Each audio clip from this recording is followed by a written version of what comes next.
Sharing Voice. Bareng aku, Lala, yang akan temenin kalian pada episode podcast kali ini. Kali ini, aku kedatangan satu narasumber yang keren banget dan pastinya sangat menginspirasi kita Gen Z nih. Boleh langsung halo Kak Razu. Halo semuanya, kenalin aku Muhammad Lazuari Naftali, kerap dipanggil Lazu sebagai Duta Genre Provinsi Banten tahun 2024. Salam kenal semuanya. Nah Kak Lazu, seperti yang kita tahu ya teman-teman, kalau Kak Lazu ini udah berhasil meraih juara 3 ya Kak Lazu sebagai Duta Genre Duta Provinsi Genre. Banten tahun 2024. Betul. Nah, mungkin boleh Kak sedikit diceritain apa sih Duta Genre itu? Mungkin dari teman-teman ada yang belum tahu. Oke, jadi sebenarnya Duta Genre itu turunan dari salah satu bidang yang ada di pemerintahan, namanya itu BKKBN atau Bina Ketahanan Keluarga Nasional. Nah, dalam melaksanakan program-program di BKKBN itu tuh dia memang preparingnya atau mempersiapkan itu tujuan dari setiap programnya itu ke remaja-remaja kayak gitu. Namun melihat dari isi dari orang-orang pemerintahan kan isinya orang-orang yang emang udah berumur semua kan kayak gitu. Betul. Jadi kalau emang tujuannya kepada remaja otomatis agak kurang masuk nih karena dari yang emang lebih tua tapi ke remaja takutnya agak jomblang. Nah makanya dari BKKBN atau Bina Ketahanan Keluarga Nasional itu melaksanakan sebuah program namanya itu Duta Genre Provinsi Banten atau Duta Genre. Duta Genre tersebut ini merupakan salah satu role model bagi para remaja khususnya untuk membantu BKKBN tersebut melaksanakan program-program yang ia miliki kayak gitu. Karena di Duta Genre tersebut kita kan ada batas minimal maksimal umurnya kayak gitu. Yang mana kita memang tujuannya itu ke remaja kayak gitu. Makanya kenapa Duta Genre ini diadakan biar setiap program-program dari BKKBN itu bisa langsung terkena nih, bisa langsung masuk ke dalam si lingkungan atau remajanya itu sendiri kayak gitu. Oke, kalau tadi kan Kak Lazu ini sempat mention program-program dari BKKBN itu sendiri ya Kak Lazu. Betul.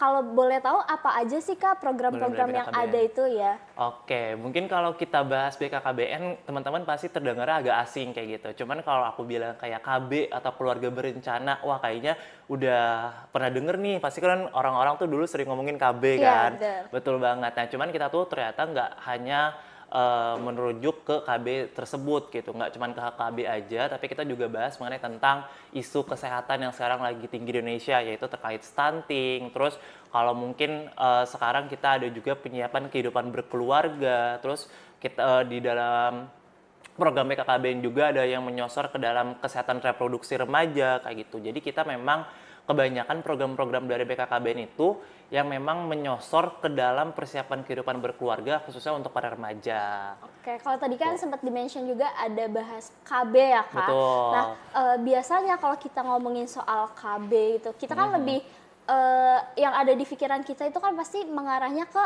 perempuan. Betul banget. Nah, sedangkan kayak Kak gitu. Lazu ini kan laki-laki dan bisa meraih juara 3 sebagai Duta Genre. Kira-kira apa sih Kak motivasi Kakak ini yang bikin Kakak tuh ngerasa mau jadi ikut Duta Genre ini?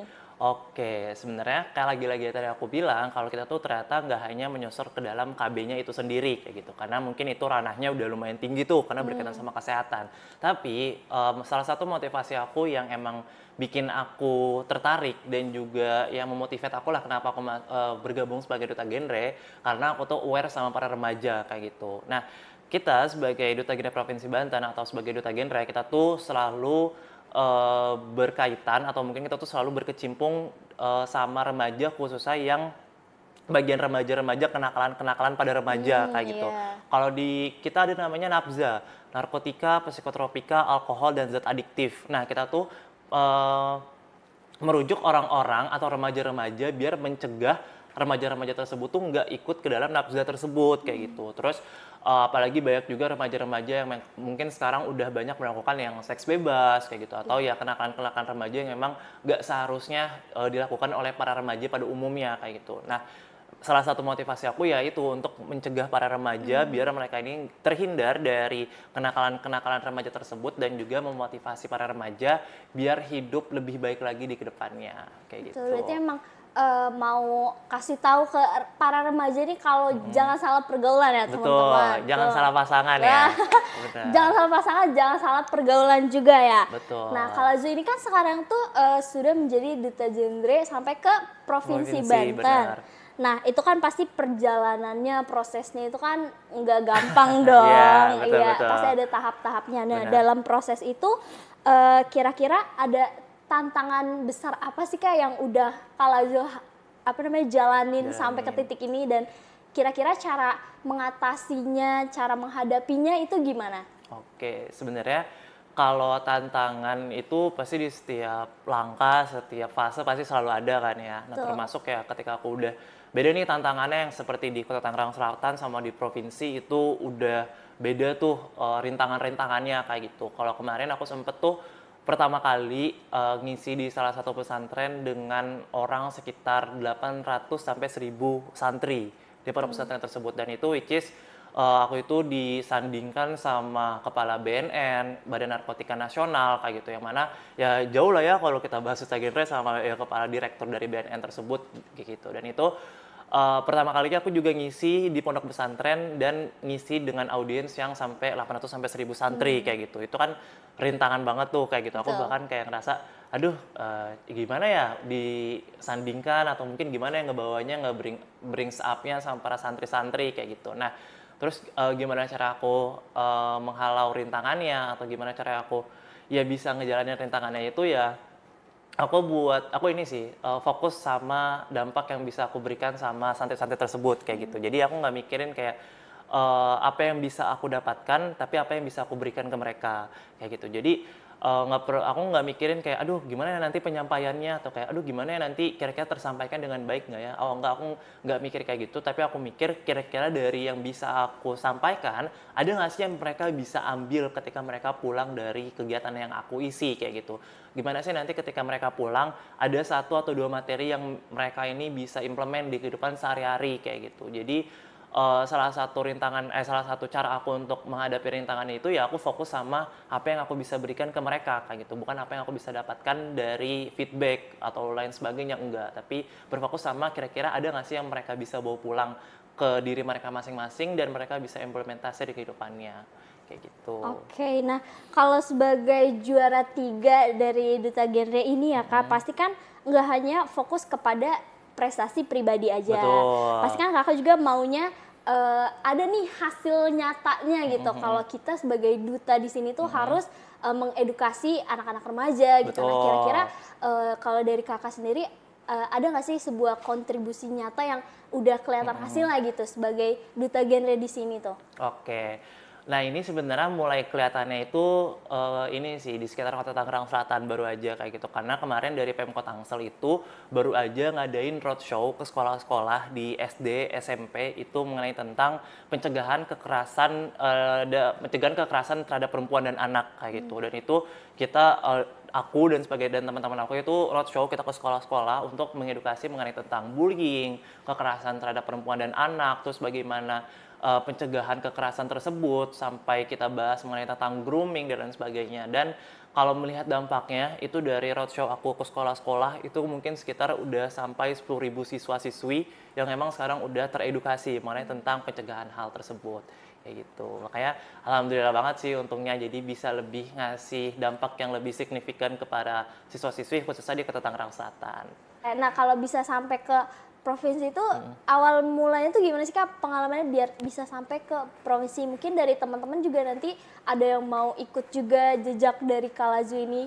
Tuh, oke. Nah, untuk tahapan tersendiri, kita tuh nge-start atau mulainya itu dari Duta Genre UIN Jakarta kayak gitu. Mungkin teman-teman nanti boleh cek-cek juga akun Instagramnya nama Pikir Syahid. Nah, teman-teman yang memang nanti memiliki motivasi atau sama juga ingin memberikan dampak yang signifikan terhadap para remaja, boleh bergabung di Pikir Syahid kayak gitu. Karena nanti dari Pikir Syahid, teman-teman bisa ikut audisi di Duta Genre UIN Jakarta, terus nanti kalau udah sampai ke UIN atau tingkat UNIF, teman-teman bisa masuk lagi ke tingkat Kota Tangerang Selatan, terus nanti bisa naik lagi ke provinsi, dan memang kalau nanti punya rezeki atau berkesempatan dan juga memadai bisa sampai ke nasional kayak gitu. Jadi mulai startnya ini dari Duta Genre UIN Jakarta dulu, teman-teman join Pikir Syahid, baru nanti bisa naik ke jenjang-jenjang selanjutnya. Oke, nah Kak, kalau sebenarnya tuh dari awal tuh kan Kakak maunya itu untuk memotivasi para Remaja, remaja-remaja betul. ini ya. Nah, sedangkan seperti yang kita tahu fase remaja itu fase di mana kita itu sedang mencari Jati jati diri, diri, ya kan iya Kak? betul Nah, banget. mungkin dari Kakak ada nggak sih pesan yang ingin disampaikan pada remaja yang lagi mencari jati dirinya itu biar nggak salah arah teman-teman? Oke, nah sebenarnya ada satu quotes yang ini sih yang aku selalu tanam dalam diri aku sendiri, termasuk ketika ada kegagalan-kegagalan atau samalah cocok lah sama pencarian jati diri buat teman-teman para remaja. Yang bunyi quotes satu kayak gini, terkadang jalan yang salah justru membawamu ke takdir yang seharusnya. Kayak gitu. Cuman boleh nih kita highlight kata-kata awalnya itu terkadang kayak gitu. Jadi ketika teman-teman nanti masih mencari jati diri dan juga masih mencari mana nih proses yang ngebentuk diri aku sendiri kayak gitu. Wah, teman-teman boleh nih coba banyak jalur, teman-teman boleh ikuti sesuai sama yang teman-teman mau, tapi jangan yang pencarian jati diri dalam artian yang kayak emang aku mengerti sih kalau remaja ini masih banyak yang ingin coba-coba Iya, kayak gitu, benar. tapi bukan hal-hal coba-coba yang berkaitan sama negatif kayak gitu, malah bukan coba-coba yang konsumsi yang enggak atau mungkin melakukan hal yang enggak kayak gitu. Itu kalau menurut aku bukan suatu hal yang bisa dicoba-coba kayak gitu. Kalau teman Betul. betul, jadi jangankan mencoba-coba, teman-teman mendekatinya aja itu udah nggak boleh kayak Iya. gitu. Cuman ya mencari jati diri yang aku maksud itu teman-teman boleh coba banyak opportunities, teman-teman boleh cari banyak kesempatan yang teman-teman bisa ambil karena teman-teman ini masih di saat-saat teman-teman ini masih bingung kayak gitu. Teman-teman masih mencari kira-kira passionnya di mana ya, kira-kira aku nih minat bakatnya di mana ya, dan itu nggak apa-apa teman-teman coba dan teman-teman masih bingung di awal-awal kayak gitu. Asalkan nantinya teman-teman bisa menemukan jati diri teman-teman di akhir, teman-teman bisa tahu apa yang pengen teman-teman inginkan dan apa yang teman-teman belum inginkan ataupun teman-teman belum capai kayak gitu. Jadi step by step aja sih sebenarnya mengikuti. Betul, karena dari dari ratusan jalan menuju Roma ya, hal-hal negatif, masih ada betul. jutaan hal jalan yang Yang bisa bisa tempuh untuk diambil untuk ke ranah yang lebih positif, positif, nah, teman-teman. Nah, betul. kalau dari Kak Lazu sendiri, gimana sih Kak maksudnya kayak awal mulanya tuh kayak wah pengen jadi duta genre gitu, atau memang awalnya coba-coba aja Oh, tiba-tiba mau, atau sebenarnya jadi duta genre itu masuk ke dalam salah satu pencarian jati diri Kak Lazu? oke, sebenarnya Peak Air ini itu tuh gak hanya ada di universitas, tapi juga ada di SMP dan juga ada di SMA.